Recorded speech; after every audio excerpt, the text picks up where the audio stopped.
अस्मत् सर्वगुरुभ्यो नमः। श्री वासुदेवादि गुरुभ्यो नमः। प्रणम्य शिरसा देवं नारायणमशेषगं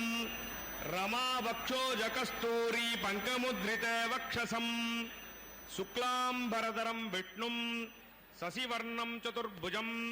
प्रसन्नवदनं ध्यायेत् सर्वविघ्नोपशान्तये। यस्यद्विरदवक्त्राद्याः पारिषद्याः परस्सतं विघ्नं निघ्नन्ति सततं విశ్వక్సేనం తమాశ్రయే. అందరూ మీ పేరు, గోత్రము, నక్షత్రము, అందరి పేర్లు మనసులో స్మరించండి. సర్వేషాం భక్తజనానాం క్షేమస్థైర్యే విజయవీర్యే అభయ ఆయురారోగ్య ఐశ్వర్య అభివృద్ధ్యర్థం ధర్మార్థ కామమోక్ష చతుర్విధ फलपुरुषार्थ सिद्ध्यर्थम राजद्वारे सर्वकार्यानुकूल सिद्ध्यर्थम लोकक्षेमाभिवृद्ध्यर्थम पद्मावती कृपाकटाक्ष सिद्ध्यर्थम तिरुकल्याण महोत्सवम् आचार्य मुखेन कारयिष्ये. सर्वं श्री वेंकटेशार्पणमस्तु. गोविंदा.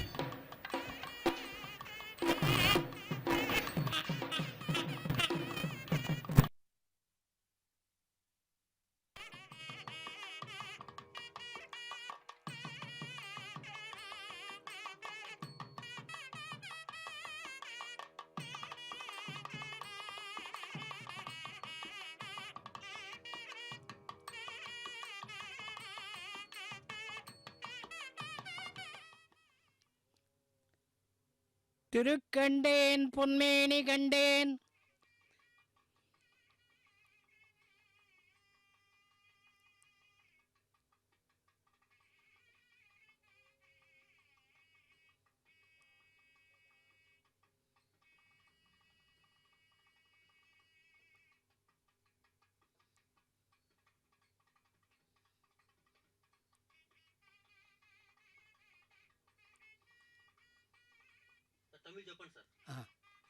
திருக்கண்டேன் பொன்மேனி கண்டேன் திகழும் அருக்கன் அணி நிறமும் கண்டேன் செருக்கிளரும் பொன்னாழி கண்டேன் புரிசங்கம் கை கண்டேன் என்னாழி வண்ணன்பால் இன்றே கடல் கண்டேன் ஏழு பிறப்பும் யானறுத்தேன் பொன்தோய் வரை மார்பில் பூந்துழாய் அன்று திருக்கண்டு கொண்ட திருமாலே உன்னை மறுக்கண்டு கொண்டேன் மனம்.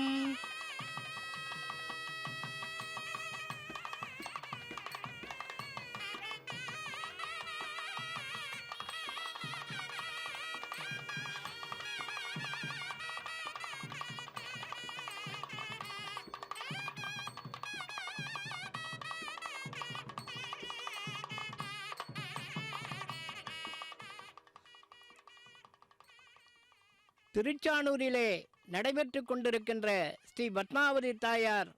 திருக்கல்யாண வைபவம் நாமெல்லாம் நம்முடைய இல்லத்திலிருந்தே காணுகின்ற ஒரு பேற்றினை தந்திருக்கிறது ஸ்ரீ வெங்கடேஸ்வரா பக்தி சேனல். பாஞ்சராத்திர ஆகமப்படி நிகழ்த்தப்படுகின்ற இந்த திருக்கல்யாணம் ஸ்ரீ பத்மாவதி தாயார் திருக்கல்யாணம் நாமெல்லாம் தாயாரினுடைய கருணைக்கு பாத்திரராக வேண்டும் என்கின்ற பெருநோக்கத்தோடு தினந்தோறும் நிகழ்த்தப்படுகிறது. இன்றைய இந்த திருக்கல்யாண வைபவத்தின் நேர்முக வர்ணனையாளர் காஞ்சி முனைவர் முத்து ராமமூர்த்தி. தாயார் நமக்கெல்லாம் அருளும்படி பெருமானிடம் சிபாரிசு செய்கின்றார். புருஷகாரம் என்று சொல்லப்படுகின்ற அந்த சிபாரிசின் அடிப்படையில்தான் பெருமாள் எம்பெருமான் நமக்கெல்லாம் திருவருள் புரிகின்றார். தாயாரினுடைய கருணை நமக்கு கிடைக்கவில்லை என்றால் பெருமாளுடைய கருணையும் நமக்கு கிடைப்பதற்கு இல்லை. என்றைக்கும் பெருமானை பிரியாதவளாக இருப்பவள் நம்முடைய தாய். அவள் பிரிந்து விட்டாள் என்றால் எம்பெருமான் நமக்கெல்லாம் அருள் செய்தல் என்பது கிடைக்குமா என்பது சந்தேகம்தான். அது இராமாயணமாக இருக்கலாம் அல்லது வேறு புராணங்களாக இருக்கலாம். எல்லாமே சொல்லுகின்ற செய்தி பிராட்டியினுடைய ஒரு சிபாரிசின் காரணமாகத்தான் பெருமான் நமக்கு அருள் செய்கின்றார் என்று குறிப்பிடுகின்றார். எம்பெருமானுடைய திருமார்பிலே என்றைக்கும் வீற்றிருந்து என்றைக்கும் தங்கியிருந்து அருள் செய்கின்றாள் நம்முடைய தாய். அதனால்தான் பெரியாழ்வார் கூட அற்புதமாக சொன்னார், பல்லாண்டு பாடும் பொழுது அடியோமோடும் நின்னோடும் பிரிவின்றி 1000 பல்லாண்டு வடிவாய் நின் வட மார்பினில் வாழுகின்ற மங்கையும் பல்லாண்டு, உன்னுடைய மார்பிலே வலப்பக்கத்திலே வாழுகின்றாளே அவளும் வாழ்க, அவளுக்கும் பல்லாண்டு பாடுவோம் என்கின்ற நிலையிலே பாடுவதை பார்க்கிறோம்.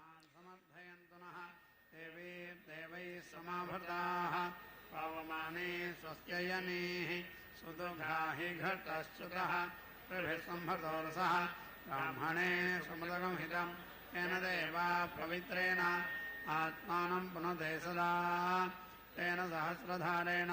पावमान्यः पुनन्तु मा राजापत्यं पवित्रं सदोद्यामकं हिरण्मयं तेन ब्रह्मविदो वयं भूतं ब्रह्म पुनीमहे इन्द्रस्वनीति सहमा पुनातो सोमस्वस्त्या वरुणस्वमीच् यमो राजा ब्रह्मणाभिपुनातु मा जातवेदामोर्जयन्त्या पुनातो भूर्भुवस्वः तच्छंयो रावृणीमहे गातुं यज्ञाय गातुं यज्ञपतये दैवी स्वस्तिरस्तुनः स्वस्तिर्मानुषेभ्यः ऊर्ध्वञ्जिगातभेषजं शन्नो अस्तद्विपदे सञ्चतुष्पदे ओम शांति शांति शांति।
भगवते नमः।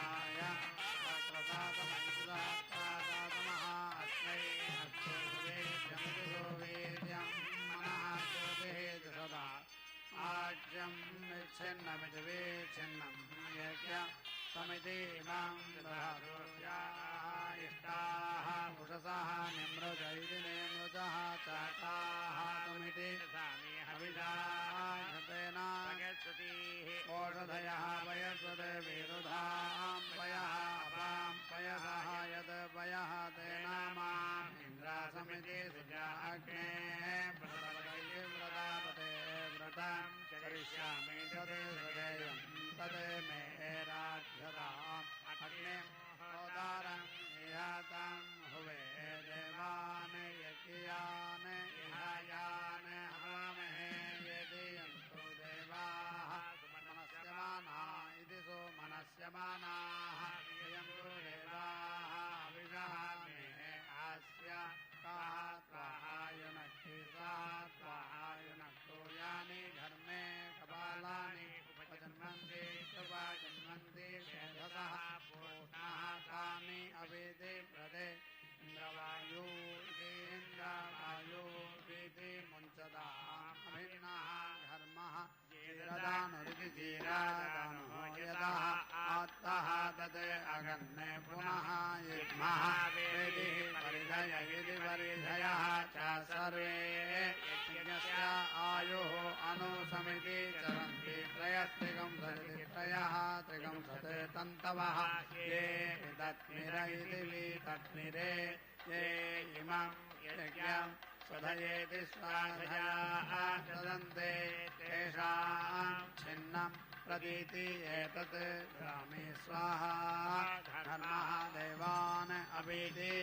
तु वैश्वानरः नः भूत्या प्रेति यातो परावत इति परावतः अग्निः उत्थेन वाहसा दावानमित्यर्थवानं वैश्वानरं कृतस्य ज्योतिषः पदिं अजस्रं धर्मम् एमहे वैश्वानरस्य धर्मराभ्यः बृहत् हरिणात् एकः स्वस्यजेतिषु अपस्यया कविः उभा पितरा महयन् अजायताग्निः द्यावा पृथिवी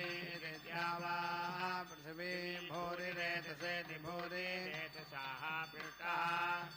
दिवि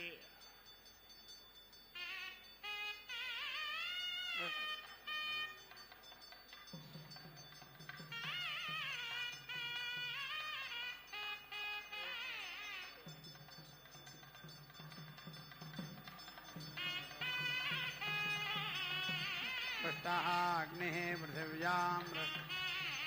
पृष्टः विश्वाः वोषधीः येति विवेश वैश्वानरः सहसा पृष्टः अग्निः सः महादिवाः सः ऋषः पातु नक्रं जातः यते अग्नेः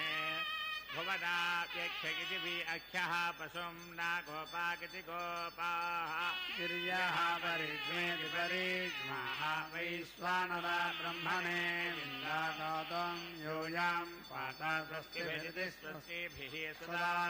नः त्वम् अग्नेः शोचिषा शोचिषानः येति रोदसीति अवृणाः जायमानः त्वं देवान् अभिषस्तेरित्यभिषस्तेः वैश्वानरा जातवेद इति जाता वेदः महित्वेति महित्वा अस्माकं मघवत्सिति मघवते सोधारया अनामेकत्रम् अजरं स्वीर्यमिति सुवीर्यं वयं जयेमासतिरं सहस्रं वैश्वानरावाजं अग्नेः तव ओतिभिर्ज्योतिभिः वैश्वानरस्य सुमताविति सोमतौ श्यामाराजाहिकं भवनानाम् अभिश्रीरित्यभिश्रीः जातः विश्वम् इदम् इति जष्टे वैश्वानरः यदते सूर्येण अवेति देहेण वरुणा नमोभिरिति नमःभिः अवेति यज्ञेभिः महे हविर्भिरिति हविः क्षयन् आत्मभ्यमित्यस्माभ्यम् असुरा कृतेत इति प्राचेतः राजन्नेनागं सेविस्रः कृतानि उदिति उत्तममित्युदोतमम् वरुणापासम् अस्मदे अवेति अधमम् प्रीति मध्यमं श्रद्धाया अथ वयम् आदित्याव्रते तव अनागतः आदितये स्यामादधिक्रावण्ण इति दधि रावण्णः गारुषं विष्णोः स्वस्य वाजिनः सुरभीनः मुखाकरत् प्रीतिनः आयोगुंसि कारिषते येति दधिक्रा इति दधिक्राः सपसा पञ्चकृष्टेः सूर्यः इव ज्योतिषा अपः तथा न सहस्रसा इति सहस्रसाः शतसा इति शतसाः वाजी अर्वा मध्वा समिति इवावचागंसे अग्निः मूर्धा भुवः मरुतः यत् हवः दिवः यन्त इति सुम्नायन्तः हवामहे येति तो नः उवेति कल्पनाय वः शर्म ससमानाय दोनेति त्रिधातूनि दासुषे यच्छता अधि तानि मरुतः वीति यन्तारयें नः धत्ता वृषणः सुवीरमिति सुवीरम् अदितिः नः वृष्यतो अदितिः शर्म यच्छतो अदितिः अगमहतः महेम् ओत्विति मातरं सुव्रतानामिति सुव्रतानामृतस्य पत्नीम् अवसे दुविक्षत्रामिति दुविक्षत्राम् अजरन्ते मरोतें सुधर्माणमिति सुधर्माण अदितिं सुप्रणेतिमिति सुप्रणेतिं सुप्रामाणमिति सुप्रामाणम् पृथिवीं द्यामनेहतं सुधर्माणमिति सुधर्माणम् अदितिं सुप्रणेतिमिति सुप्रणेतिं दैवीम् आवं सुरित्रामिति सुहरित्राम् आहतम् हेतिरुहेमा स्वस्तये हिमां सिद्धि नावं येति अरुहं दारिद्रामिति सता सदभ्यामिति सदाभ्याम् अच्छिद्रां पारयिष्णाम् यजुषा प्रजाम् आयुः धनं च बृहस्पति प्रसूतैति बृहस्पति प्रसूतः यजमानः इह मारिषते आज्यम् अधीसत्यम्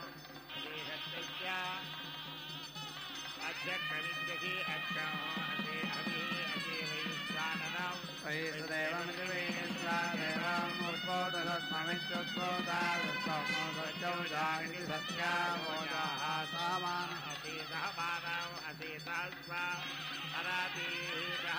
अराधीयतः सहस्रावृतनाः सहस्रावृतन्यतः सहस्रवीर्यमिति सहस्रवीर्यम् असीदत् महाजिह्वा आच्यस्य असि सत्यस्य सत्यम् असि सत्यायुरिति सत्या आयुः असि सत्यसूक्ष्ममिति सत्या सूक्ष्मम् असि सत्येन तस्य ते भक्षीया पञ्चानां त्वादानां यन्त्राय धत्ताय पञ्चानां त्वार्तूनां यन्त्राय धत्ताय गृह्णामि पञ्चानां त्वादिशां यन्त्राय धत्ताय पञ्चानां त्वा पञ्चजनानां पञ्चजनानां यन्त्राय धत्ताय गृह्णामि सरोः पञ्चबिलस्येति पञ्चबिलस्य यन्त्राय धत्ताय गृह्णामि ब्रह्मणः तेजसे यन्त्राय धत्ताय गृह्णामि क्षत्रस्य त्वा ओजसे यन्त्राय धत्ताय गृह्णामि विषे त्वा यन्त्राय धत्ताय गृह्णामि सुवीर्यायेति सुवीर्याय त्वा गृह्णामि सुप्रजास्त्वायेति सुप्रजाः त्वाय त्वा गृह्णामि रायः कोशाय त्वा गृह्णामि ब्रह्मवर्चसायेति ब्रह्मवर्चसाय त्वा गृह्णामि भूः अस्माकं हविः देवानाम् आजुजगित्या आजुजः गजवानश्च देवानां स्वाहा देवताभ्यः गृह्णामि कामाय त्वा गृह्णामि ध्रुवः असि ध्रुवः अहं जाते विदिता जातेषु भूयासं धीरः वसुविदिति वसुविदे उग्रः असि उग्रः अहं जाते विदिता जातेषु भूयासं उग्रः चेत्ताः वसुविदिति वसुविदे अभिभूरित्यभिभूः असि अभिभूरित्यभिभूः अहं जाते विदिता जातेषु भूयासं अभिभूरित्यभिभूः चेत्ताः वसुविदिति वसुविदे जनज्मि त्वा ब्रह्मणा दैव्येन हव्याय अस्मै वोषवे जातवेद इति जातवेदः इन्धानाः त्वा सुप्रजस इति सुप्रजसः सुवीरा इति सुवीराः ज्योतिर्जीवे मामरिहतः वयं ते यद मे अग्ने अस्य यज्ञस्य ऋष्यादेयते वा स्कन्दात् आज्यस्य उदा विष्णो इति तेन अन्मे सपत्नम् धर्मराजमिति दुहोमराजो येति येनं दधामे निर्वृत्या इति निवृत्याः वत्सयित्युपासे भोः भुवः उच्छुष्म इत्युदुष्णः अग्ने यजमानाय येभिनि सुष्म इति निसुष्मः विदासत इत्यभि अग्ने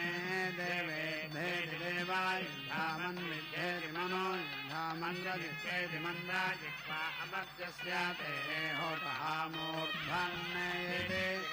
आयाः बोधाया सुप्रजा स्वायेति सुप्रजाः स्वाया सुवीर्यायेति सुवीर्याय मनः प्राजापत्यमिति प्राजापत्यं मनसा महाभूतेन येति विशावाक् सपत्नक्षयनेति सपत्नक्षयने वाचा महा इन्द्रियेण वसन्तं ऋतूनां प्रीणामि सः महाप्रीतः प्रीणातो ग्रीष्म ऋतूनां प्रीणामि सः महाप्रीतः प्रीणातो वर्षाः ऋतूनां प्रीणामि ताः महाप्रीताः प्रीणन्तो शरदं ऋतूनां प्रीणामि सा महाप्रीता प्रीणातो हेमन्तशिशिराविति हेमन्ता प्रीणामि तौ महाप्रीतौ प्रीणीतामग्नि सोमयोरित्यग्नि सोमयोः अहं देवयज्ञेति देव चक्षुष्मान् भूयासम् अग्नेः अहं देवयज्ञेति देव यज्ञया अन्नादयित्यन्नादः भूयासम् दधिः अदब्धः भूयासम् अमं दभेयम् अग्नि सोमयोरित्यग्नि सोमयोः अहं देवयज्ञेति देव यज्ञया वृत्रहेति वृत्राः इन्द्राग्नियोरिति इन्द्राग्नियोः अहं देवयज्ञेति देव यज्ञया इन्द्रियावि अन्नादयित्यन्नादः भूयासम् इन्द्रस्य देव यज्ञया इन्द्रियावि भूयासम् महेन्द्रस्येति महा इन्द्रस्य अहं देवयज्ञेति देव यज्ञया जयमानं महिमानं गवेयम् अग्नेः अहं देवयज्ञेति देव यज्ञया आयुष्मान् यज्ञेन प्रतिष्ठामिति प्रतिष्ठां गमेयम् अग्निः माधुरिष्ठादिति दोः इष्टात्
सुरूपवर्षवर्ण इति सुरूपा वर्षवन्ने येति हिमाने भद्राने दुर्याने अभियेति हिमाम्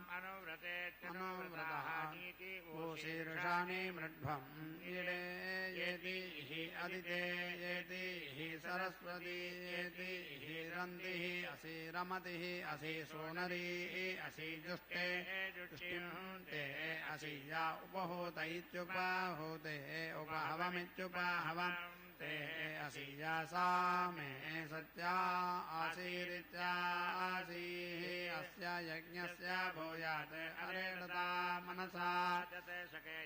यज्ञः दिवं रोहतो यज्ञः दिवं गच्छतो यः देवयान इति देवयानः पन्थाः तेन यज्ञः देवान् अपीति येतो अस्मासु इन्द्रः इन्द्रियं दधातु अस्मान् रायः उत यज्ञाः सजन्ताम् अस्मासु सन्तो आशिष इत्याजिषः सा नः प्रिया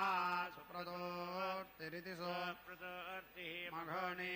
जुष्टिः असि जुषस्व नः जुष्टाः नः असि जुष्टिं ते गमेयम् मनः ज्योतिजुषताम् आज्यं विच्छिन्नमिति विच्छिन्नं यज्ञं समिति इमं दधातु बृहस्पतिः तनुताम् इमं नः विश्वे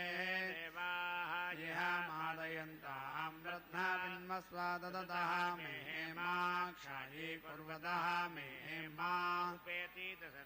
प्रजापतेरिति प्रजापतेः भागः असि ऊर्जस्वान् पयस्वान् प्राणापानाविति प्राणा अपानौ मे पाहि समानव्यानाविति समानव्यानौ मे पाहि उदानव्यानावित्युदानव्यानौ मे पाहि अक्षितः अक्षित्यैत्वा मा मे श्रेष्ठाः अमुत्र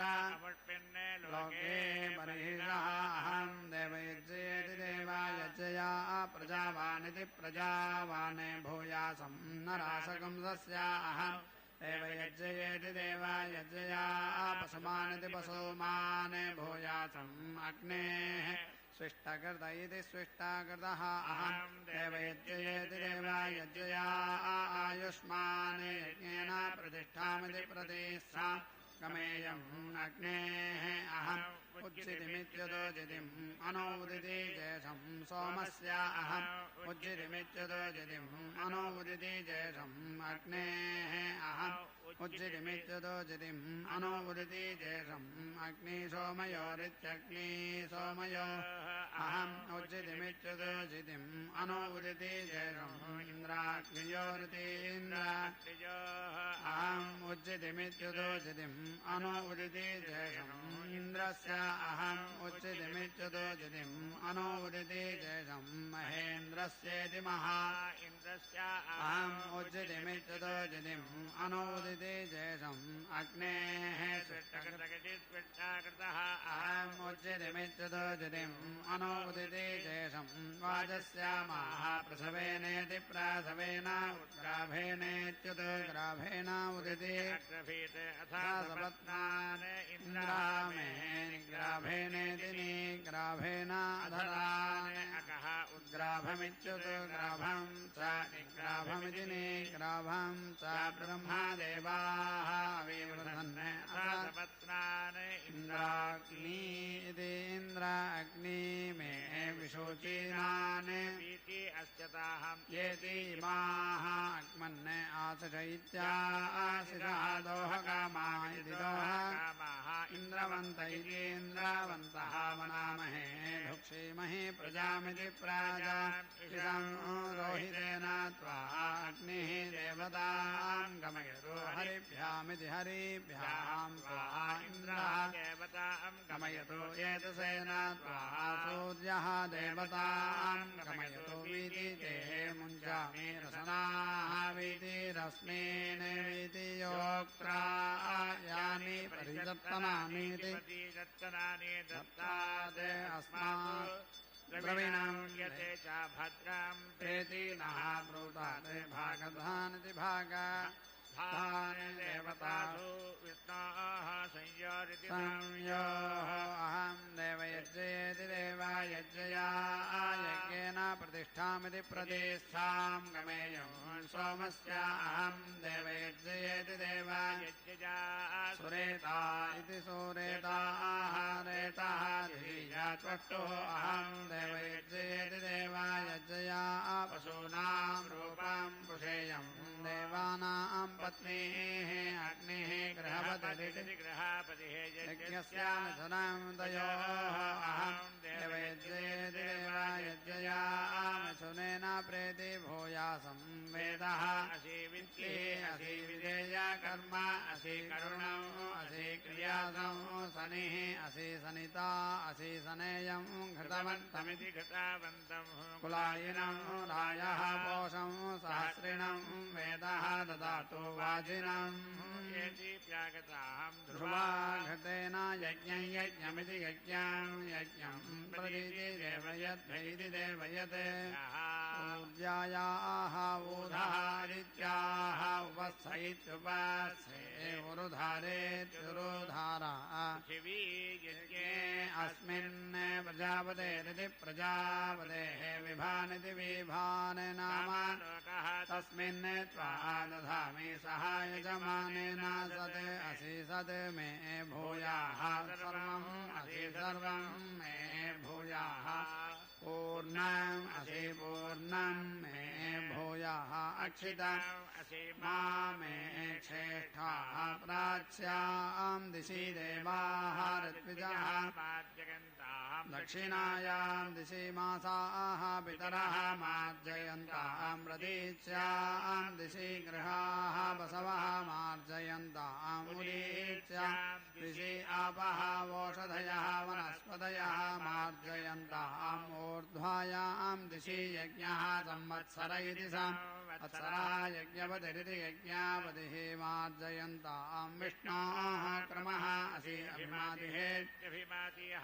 गायत्रेण छन्दसा पृथिवीम् अनोवीति क्रमेः निर्भक्तैतिनिः भक्तः सहायं द्वेष्मः विष्णोः क्रमः असि अभिषस्तिहेत्यभिषस्तिः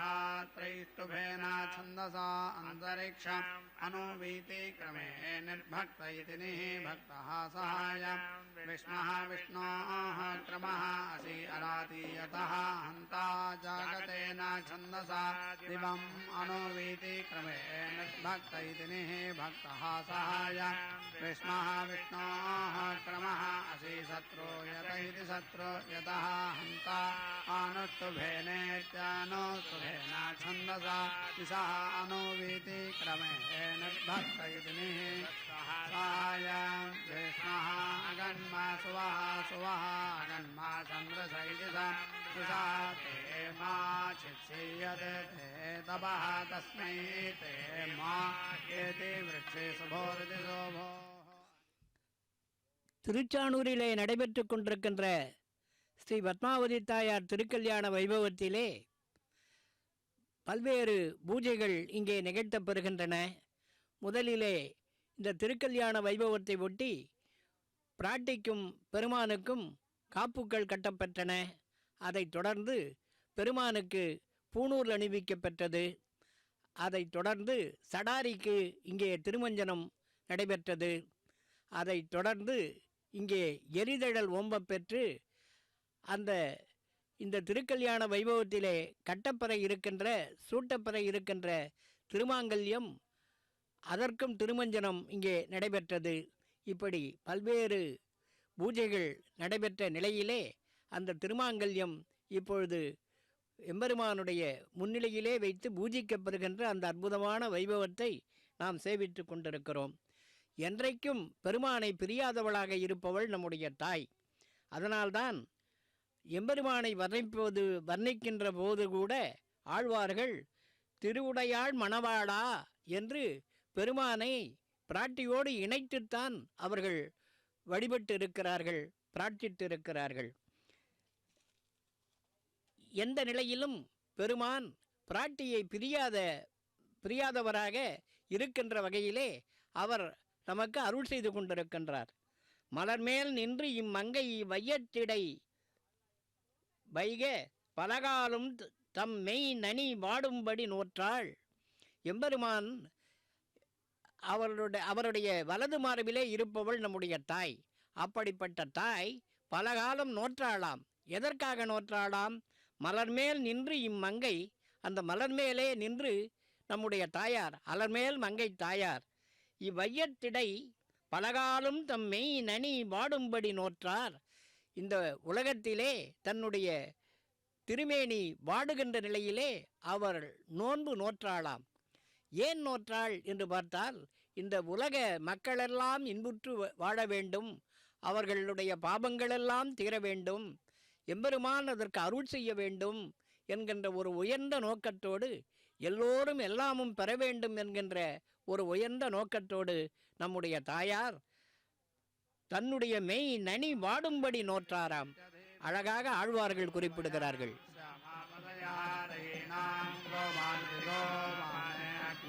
अभिमानित्यभिमाने अस्मि यज्ञः सखेति नृवते सखा सदं यते अप्रमृष्यैत्यप्रमृष्यः इदावानिति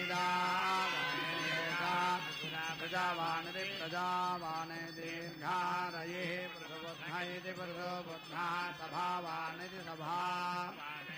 तनो रोचमानसोभनसोभमान कल्याणः.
అలమేలు మంగపతి అన్నిటా జానడితడు ఇలమీ చుట్టరికము ఇరవాయసుండి. అలమేలు మంగపతి అన్నిటా జానడితడు ఇలమీ చుట్టరికము ఇరవాయసుండి. అలమేలు మంగపతి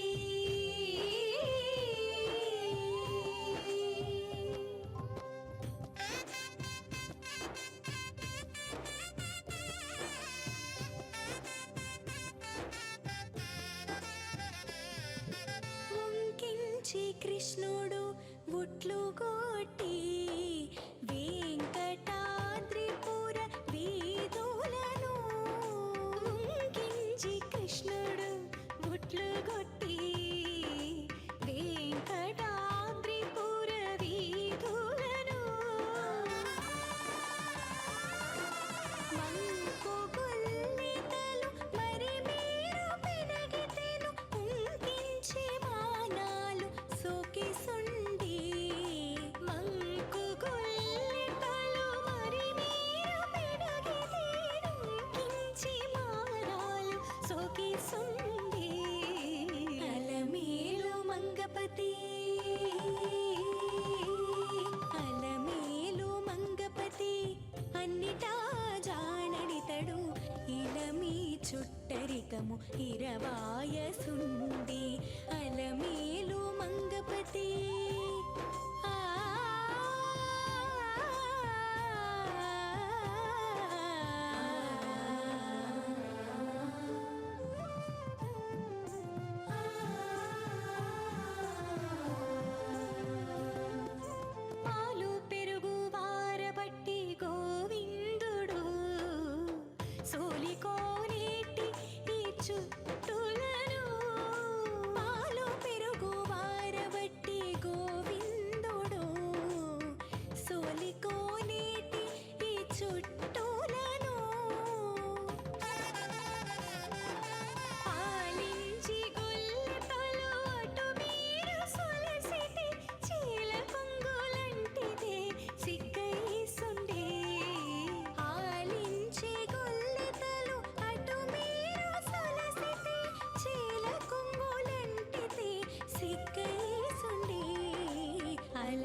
చుట్టరికము ఇరవాయసుండి అలమేలు మంగపతి ఆ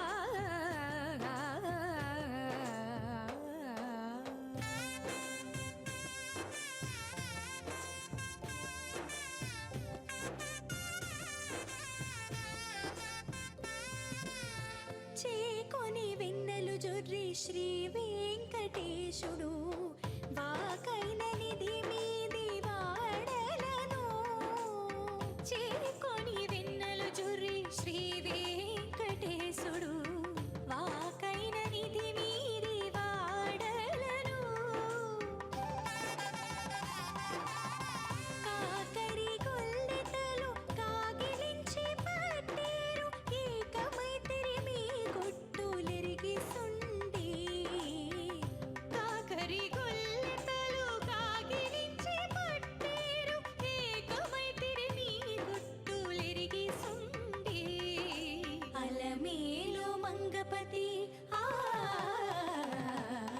అలమేలు మంగపతి అన్నిటా జానడితడు ఇలమీ చుట్టరికము ఇరవాయసుండి అలమేలు మంగపతి ఆ ఆ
यथाः वै समृतसोमा इति समृतसोमाः एवं वै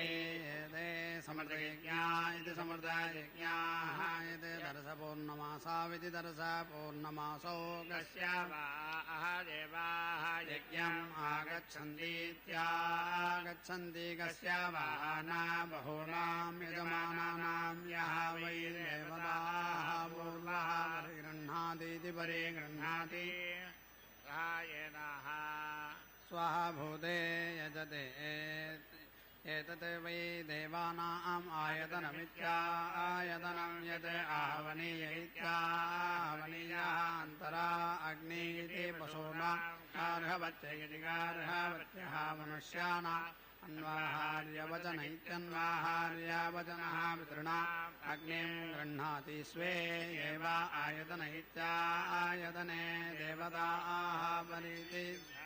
ताः स्वाहा भूते यजते व्रतेन वै मेभ्यः अग्निः व्रतपतिरिति व्रतापतिः ब्राह्मणः व्रताभिर्दिति व्रताभृते व्रताम् उपैष्यन्नित्युपैष्यन् ब्रूयाते अग्ने व्रतपत इति व्रतापते व्रतां चरिष्यामि इति अग्निः वै देवानां व्रतपतिरिति व्रतापतिः तस्मै एव प्रतिप्रोच्येति व्रतां येति लभते वर्हिषा पौर्णमास इति पौर्णमासे व्रताम् उपेति येति वत्सैः अमावास्यायामित्यमावास्यायाम् एतयोः आयतनमित्यायतनम् उपस्थिर्य इत्युपस्थिर्यः पूर्वः च अग्निः अपरः च इति आहो मनुष्याः पूर्णाहुतिमुत्तमाञ्जुहोति सर्वं वै पूर्णाहुतिः सर्वमेवाप्नोति अधो इयं वै पूर्णाहुतिः प्रतिष्ठति नारायणाय विद्महे वासुदेवाय धीमहि तन्नो विष्णुः प्रचोदयात् स्वाहा महादेवी च विद्महे विष्णुपत्नी च धीमहि तन्नो लक्ष्मीः प्रचोदयात् स्वाहा।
विनाव्यङ्कटेशं ननाथो ननाथः सदा व्यङ्कटेशं स्मरामि स्मरामि हरे व्यङ्कटेश प्रसीद प्रसीद